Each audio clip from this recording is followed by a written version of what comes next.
ক্ষমতার উল্টোপিঠ কত নির্মম হয়, কত নিষ্ঠুর হয় তা স্বচক্ষে দেখলেন রাশেদ খান মেনন এবং হাসানুল হক ইনু। আজকে এজলাসের মধ্যেই তাদের উদ্দেশ্যে ডিম নিক্ষেপ করা হয়। সেই ডিম সারা শরীর মেখে যায়। শুধু তাই না, কিল, ঘুষি, চড়, থাপ্পড় তারা খেয়েছেন। এমনকি কেউ কেউ একেবারে জুতা নিয়ে রাশেদ খান মেননের পিঠে আঘাত করে। সেই পরিস্থিতিও আজকে আদালত চত্বরে দেখা গেছে। যদিও প্রধান উপদেষ্টা বলেছিলেন যে আদালত অঙ্গনে যে ঘটনা ঘটছে বিচার হবে, কিন্তু আদালত অঙ্গনে আসামি যারা তাদের উদ্দেশ্যে যেই ঘটনাগুলো ঘটছে সেগুলি অনাকাঙ্ক্ষিত। কিন্তু বোঝাই যাচ্ছে যে আসলে সেই নিরাপদ পরিস্থিতি তৈরি করা পুলিশের পক্ষে সম্ভব হচ্ছে না। বিপুল সংখ্যক আইনজীবী এবং সাধারণ মানুষ এবং তারা তাদের ক্ষোভগুলো প্রকাশ করছেন এবং আজকে তারা একসাথেই পেয়েছে। আগে আলাদা আলাদাভাবে তারা গ্রেপ্তার হয়েছেন, কিন্তু একসাথে তাদের আদালতে আনার পর যেই পরিস্থিতি তৈরি হয়েছে, আদালতে ঢোকানো এবং বেরোনোর পথে এমনকি এজলাসের ভেতরে পর্যন্ত তারা ডিম, চড়, কিল, থাপ্পড়, লাথি, ঘুষি সবই তাদেরকে দেখতে হয়েছে। সেই জন্যই বলছিলাম যে ক্ষমতার উল্টা পিঠ যে কত নির্মম হতে পারে, নিষ্ঠুর হতে পারে, তা নিশ্চয়ই রাশেদ খান মেনন এবং হাসানুল হক ইনু হাড়ে হাড়ে টের পাচ্ছেন এবং তেমনটাই ঘটেছে আজকে। এখানে বলা হচ্ছে যে হাসানুল হক ইনুকে 7 দিনের এবং ওয়ার্কার্স পার্টির সভাপতি রাশেদ খান মেননকে ফের 6 দিনের রিমান্ড মঞ্জুর করেছে আদালত।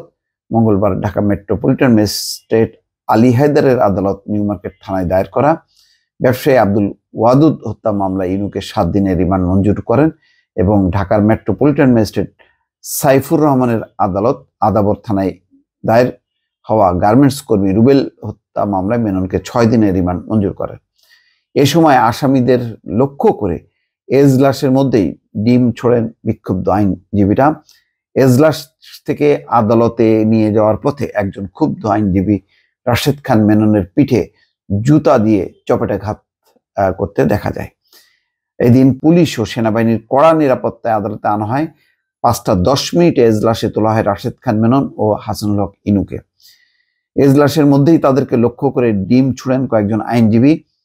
ডিম দেয়ালে লেগে ফেটে গিয়ে ইনু এবং মেননের গায়ে এসে লাগে। দুজনের শরীরে ডিম লেপ্টে যায়। এদিন এজলাসে বিক্ষুব্ধ আইনজীবীদের দেখে অনেকক্ষণ হতাশ হয়ে চোখ বন্ধ করে দাঁড়িয়েছিলেন হাসানুল হক ইনু। আর ঠিক ওই সময় রাশেদ খান মেনন অবাক চোখে আইনজীবীদের দিকে তাকিয়েছিলেন।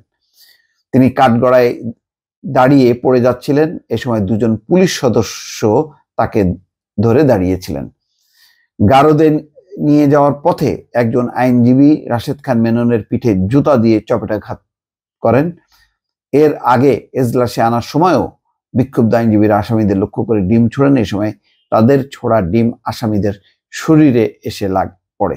এ সময় আসামিদের লক্ষ্য করে আইনজীবীদের কিল, ঘুষি দিতেও দেখা যায়। দর্শক, এগুলো নিঃসন্দেহে দুঃখজনক ঘটনা, কিন্তু শুধু চিন্তা করেন, একটা গণ বিপ্লব হয়েছে। সেই বিপ্লবের পর যদি তারা পুলিশ কর্ডনের মধ্যে বা পুলিশ যদি গ্রেপ্তার করে যদি আদালতে নিয়ে এবং রিমান্ডে না আনতো, অর্থাৎ পুরো মানুষের হাতে যদি এই নেতারা পড়তেন, রাশেদ খান মেনন এবং হাসানুল হক ইনু, তাদের প্রতি মানুষের যে ক্ষোভ, ঘৃণা, সেই বহিঃপ্রকাশটা রাস্তাঘাটে কি হইতে পারতো। দর্শক, শুধু খেয়াল করেন, শ্রীলঙ্কায় এরকম কিছু আমরা ঘটনা দেখেছি যে যাদেরকে দিগম্বর করা হয়েছে এবং একই রকম যদি আইন শৃঙ্খলা রক্ষাকারী বাহিনী এখন যতটুকু হয়েছে সেটা তাদের সেই নিয়ন্ত্রণের মধ্যে, যদি এই আইন শৃঙ্খলা বাহিনী যদি না থাকতো তাহলে এই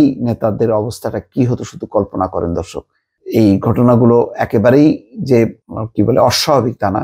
পৃথিবীর দেশে দেশে গণ আন্দোলনে যারা পড়ে যায় তখন তারা গণধিকৃত হয় এবং গণধিকৃত মানুষদের প্রতি সাধারণের যে ক্ষোভ, ঘৃণা থাকে তার বহিঃপ্রকাশ আসলে এইভাবেই ঘটে। তবে এটা ঠিক, আদালত চত্বরে এই ধরনের ঘটনা কোনোভাবেই কাঙ্ক্ষিত না। যেহেতু আদালত বিচারের জায়গা, সেখানে বিচারের জন্য তাদেরকে আনা হয়েছে। বিচারের আগেই অন্য কোনো বিচার নিঃসন্দেহে প্রত্যাশিত না। দর্শক, ভালো থাকবেন। আল্লাহ হাফেজ।